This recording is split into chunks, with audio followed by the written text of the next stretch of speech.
Hi everyone, my name is Mayenge and I'm presenting a mini case conceptualization for the couple Aiden and Nikki. The theoretical orientation I have chosen is the Bowen family systems theory. We're currently in the assessment phase, specifically moving into the early working stage.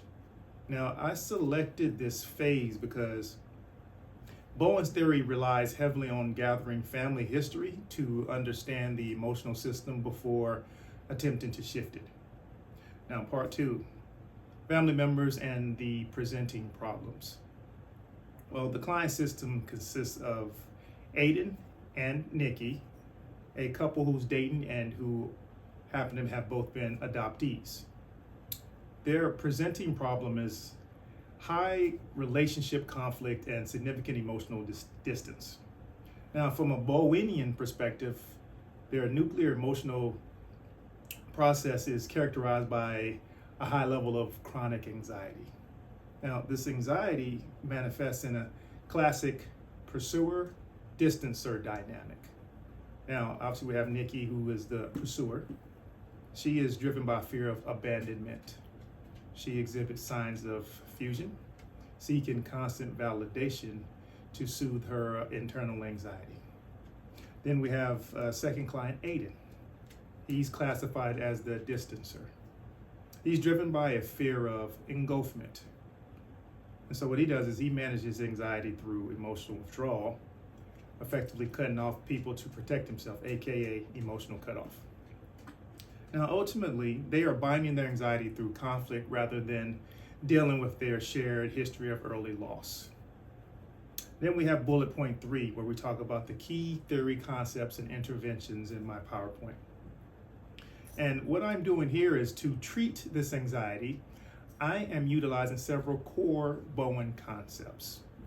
First concept is differentiation of self. Obviously, this is the cornerstone of the theory.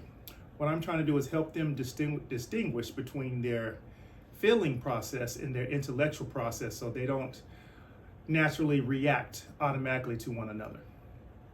The concept 2 is triangles. Now, as the smallest stable unit in a system, the couple uses triangles to manage tension. I'll give you an example. They often use triangulation in their household when they're doing chores, which creates conflict, and that in turn avoids dealing with the intimacy issues that they both have. Now, let's talk about primary interventions. What I'll be using is the genogram, and obviously this is the mapping that will be able to illustrate the multi-generational transmission process. What I'm looking to do is to kind of look at the trauma of the adoption and possibly their previous generations, if that is the case, and how it's impacting their current marriage.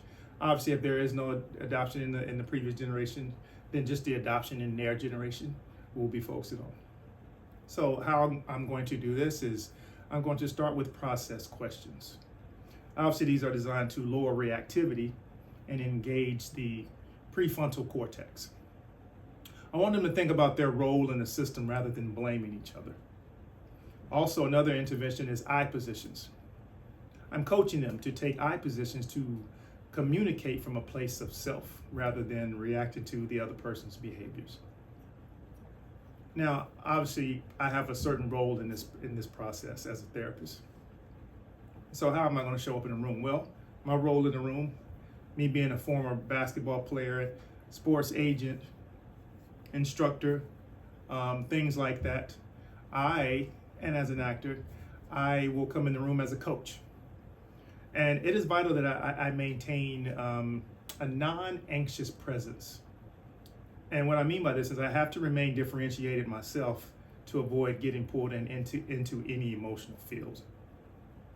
I'm actively participating also in de-triangulation because I refuse to take sides or fix their emotions.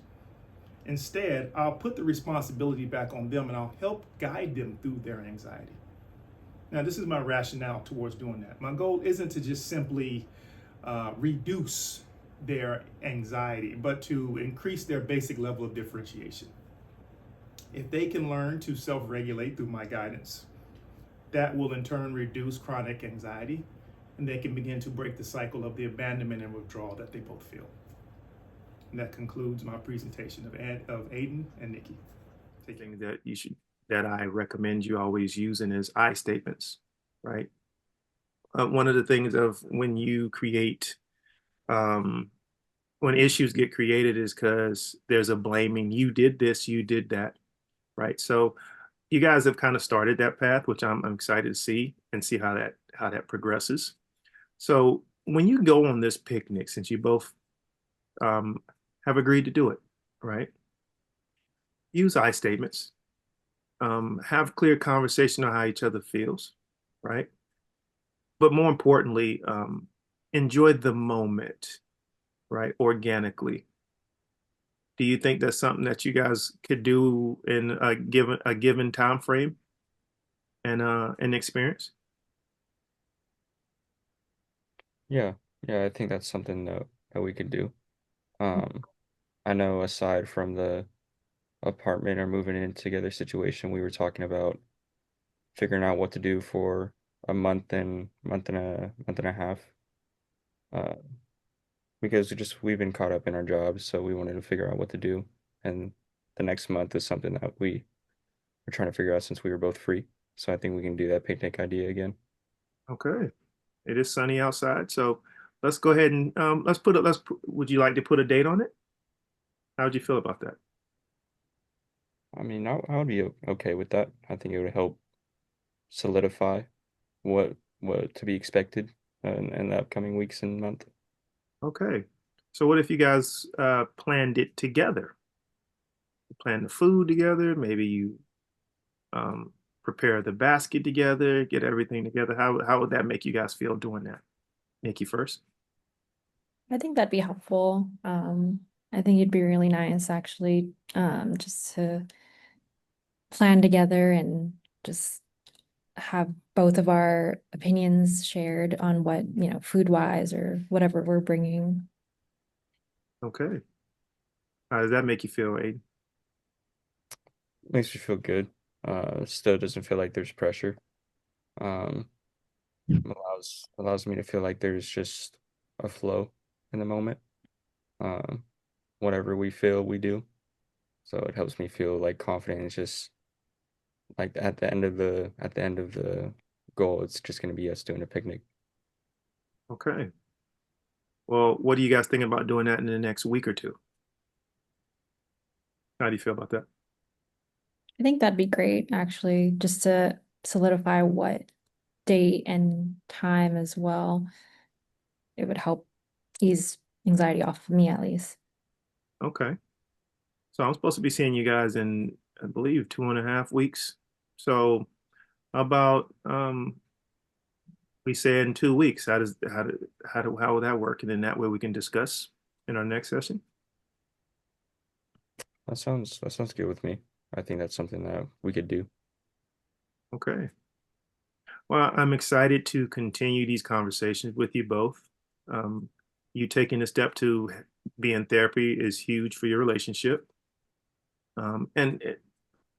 There's this whole thing, Rome wasn't built in a day, right? So the fact that you're having open communication is very good, and we're moving in the right direction. So we'll continue this process. Do you have any questions for me, or would you like to say anything to each other before we end our session? I think to Nikki, um, I think the first step for me is just to let you know that I do love you. I know I don't say it a lot or as much as you do, but do want to let you know that, and I'll work towards saying it more as well. I think that's something I can do for you. Okay, Nikki. I also, yeah, I would also like to say I love you as well, and that I'll do my part in terms of giving you space, so that it allows you to just think about the things that I've communicated to you about.